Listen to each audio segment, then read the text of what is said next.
Car screen in the garage. Alan? Alan? You want me to go up after him? No. No, he's probably sound asleep. I'll tell him about the baby when he wakes up. Glad he left before he found out. Thank you very much for driving me home. I really feel I should spend the night with my son. Monica, don't worry about him. I'm going back to the hospital, and I'm going to stay there all night, just in case. Thank you. I can't tell you how much it means to me, the care you're taking with my son. Our son. How long can we go on pretending he's isn't our son?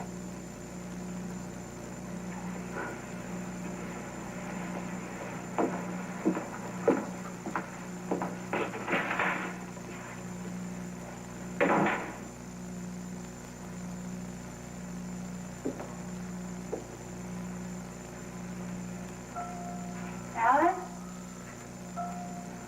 You're not going. I'm not going to let you leave me. I can't live in this house without you, Monica. You understand? You are not leaving me. You put me through hell last time, and I'm not going to let you put me through it again. What do you think you You fool, Alan. I'm going to tell you what I did that night. You can believe it or you can't. I don't care. I spent that entire night wondering whether I should go back to you and make a go of this marriage or not. And I chose the wrong decision, and next time I'm going to be a lot more careful. Now let go of me. Monica!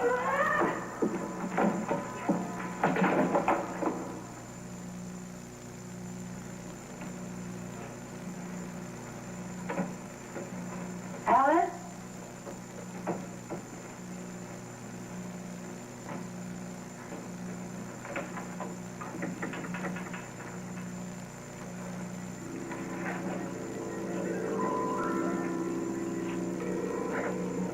How long can we go on pretending he isn't our son? Alan, you up there? Alan? Alan?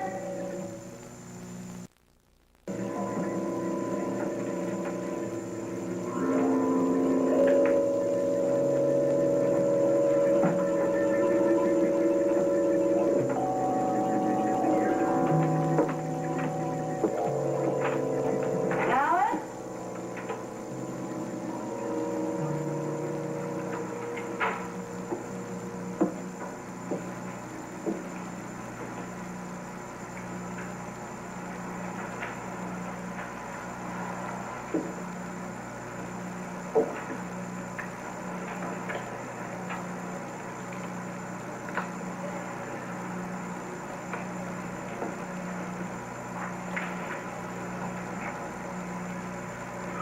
Oh, heaven, you startled me. I'm sorry.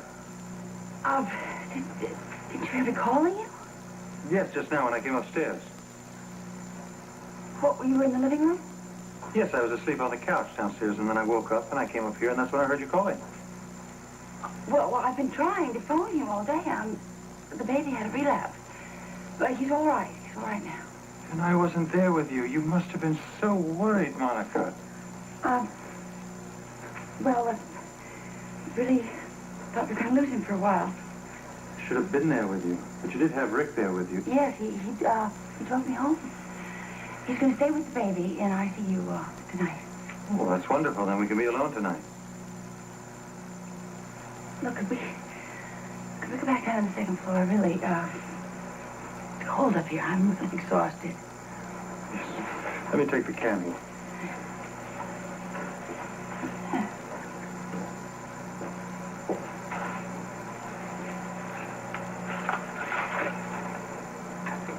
This is the artist sketch of where the nursery's going to look. Who tore this up? It's very windy up here, Monica. Maybe one of the workmen stepped on it. It's a wonderful room, isn't it? Wonderful room for our baby.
Come on, Monica, wake up. It's time to wake up.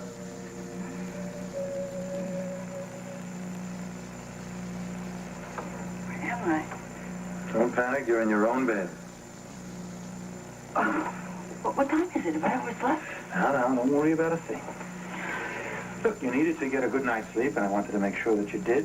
So, that glass of hot milk that you had last night, well, I put a sleeping powder in it, and I unplugged the phone so you wouldn't be disturbed. And now you've had a good rest. What time is it? A little past noon? What? I have to get to the hospital. No. You don't have to go there at all. You've been excused from OR rotation because of our son's problems. Well, that is why I have to get to the hospital. Don't you understand that? I have to be with the baby. Now, Monica, calm down, please. Well, have you called the hospital, and how is he? No, I haven't called them yet. Yet? I mean, you just said it's noon. Monica, if there was something wrong, they would have called us. What, with the phones unplugged? Alan, really, don't ever do this to me again. Don't ever give me anything to make me sleep without telling me. I mean, I'd like to know what's happening to me. I don't like not remembering anything about last night. But you don't remember what happened last night? Well, no. No, I don't. All I remember is taking a hot bath and getting into bed. Well, you had a good night's sleep, and so did I. I slept in the guest room.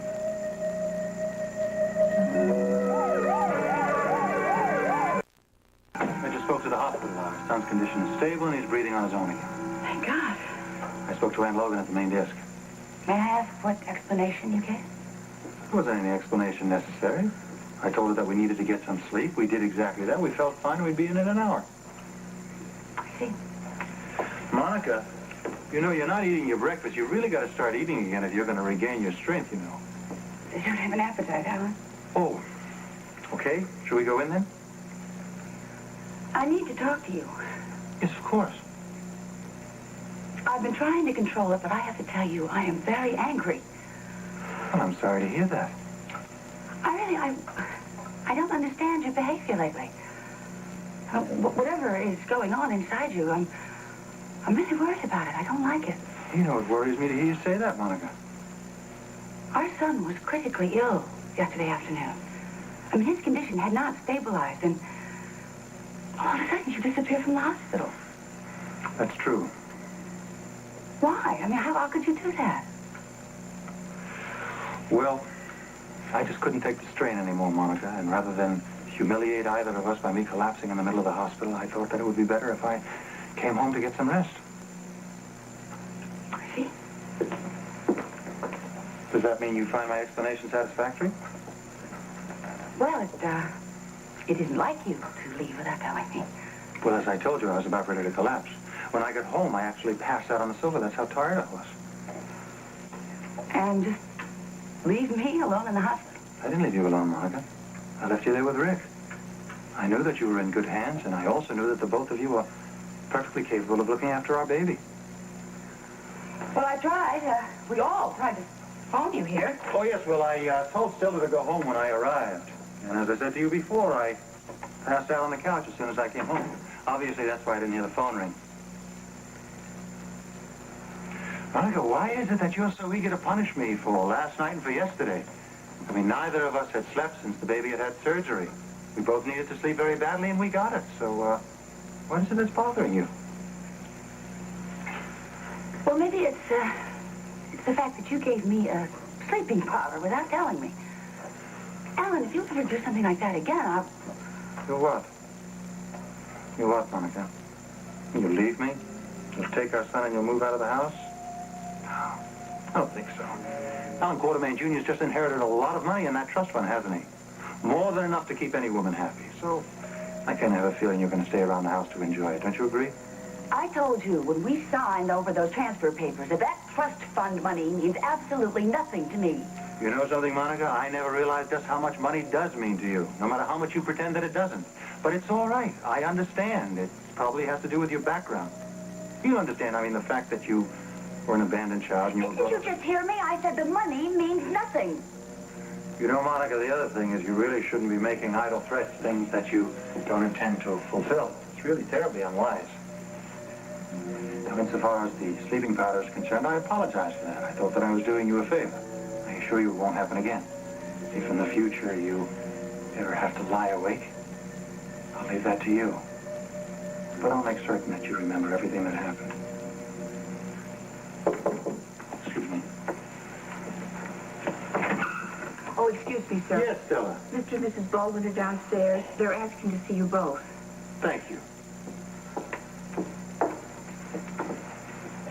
Feel as much a fool as I did. Even more so. I mean, especially after driving all the way out here with those silly fears. I still think it's a little strange unplugging the phone like this. Well, Stella said that Alan just did that so that he and Monica could get some sleep. Sure they needed to sleep. Obviously, everything's all right. Yeah. I don't know why we let our imaginations just run wild like that. Dr. Tell Lee's me. quartermain will be down shortly. Oh, Thank you, dear. Thank you very much. You're very welcome. Now, what are we going to tell them? Well, you'll think of something. Good afternoon. Oh, hello. Alan, Monica, Very nice of you to come by. really apologize for intruding like this. Nonsense. There's no need for you to apologize. It's us that should be apologizing to you, isn't that right? Oh, absolutely. I mean, we apologize to the whole hospital formally for allowing you to worry about us. Actually, I just got off the phone with them and we got the report about our son. Oh, well, that's good. I'm relieved. We just were all so anxious for you to both hear the good news. Yes, it's marvelous news, isn't it? The way our son came through surgery and then through that relapse. He's a real quartermain, isn't he? That he is. Well, listen, as long as you're here, let me make it worth your while. Come along and I'll show you the attic, okay? Fine. I'm going to gut the entire place and turn it into the most super playroom nursery. That sounds Fantastic. It'll be wonderful for my son.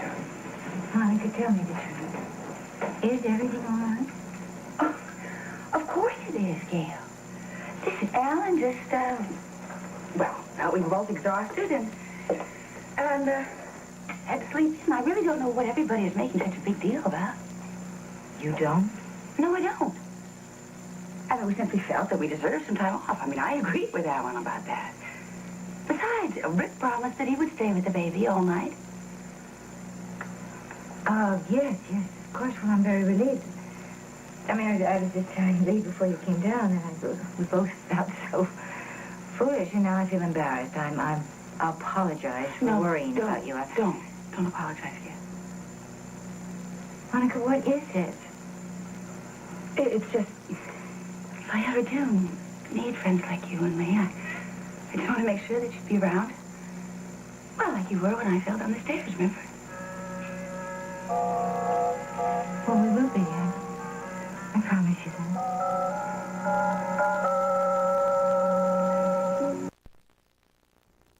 What a relief it is to see him doing so well. I think I have some idea of how you feel. He's so very precious to me, Gail. I mean, just the thought of anything else happening to him, and Listen, this is the one baby that nothing is going to happen to. Except that he's going to be the most cared for and the most pampered baby probably since the last Romanov Tsarevich. You know, I think you're right. I really do. I mean, especially with the plans that Alan has for that nursery. I know I'm right. All the bad times are behind you. Alan seems very considerate of your every need now. Yeah, well, very attentive. And he does love his son. I can hardly wait for him to get home.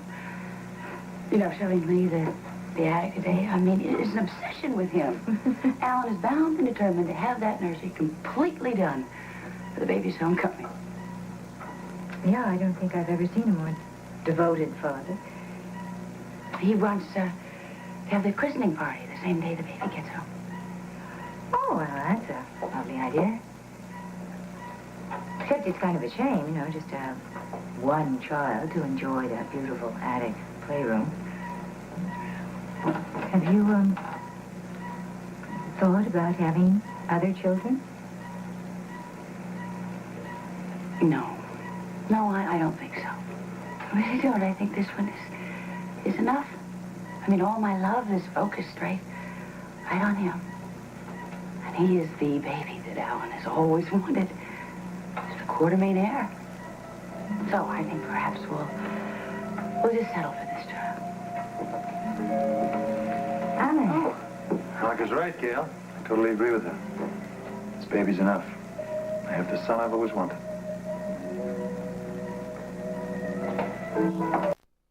Congratulations on your son's progress. I've heard he's a beautiful little thing. Yes, he is. And so are you. Thank you, Doctor. Oh, come on, ladies, don't be so shocked. I mean, after all, variety is the spice of life, isn't it? Just because I'm married to a tall, beautiful blonde doesn't mean I can't be attracted to a petite, beautiful brunette. Thank you. It's quite a figure. What is that all about? I beg your pardon? Is there something bothering you? Yes. Monica, please. The day that I stop flirting with pretty girls is the day I'm going to be dead. And my father does exactly the same thing. And isn't that what life's all about? Men and women reacting to one another? 2 white wines, please. You really, haven't been yourself these last few days. Has something happened that has upset you and you haven't told me about it? What could have possibly happened? Except, of course, that our son came through high-risk surgery due to the expertise of Dr. Rick Weber. You know, it's really an odd feeling to be eternally grateful to a man that I could so easily hate. I'm talking about Rick, of course. I mean, I know, my darling, that you are devoted and have been faithful to me through our marriage. But I also know that there's been a long time standing attraction between the two of you when you were both unattached. So all that being equal, you've been an angel to give me the son that I've always wanted. But please, don't play Madonna and child with me. That's really rather boring, don't you think? I mean, life's to be lived, so let's loosen up a little bit. It'll help us to get rid of some of the jealousy and the suspicion and the guilt. Don't you agree? I don't know. I really don't understand you. You don't?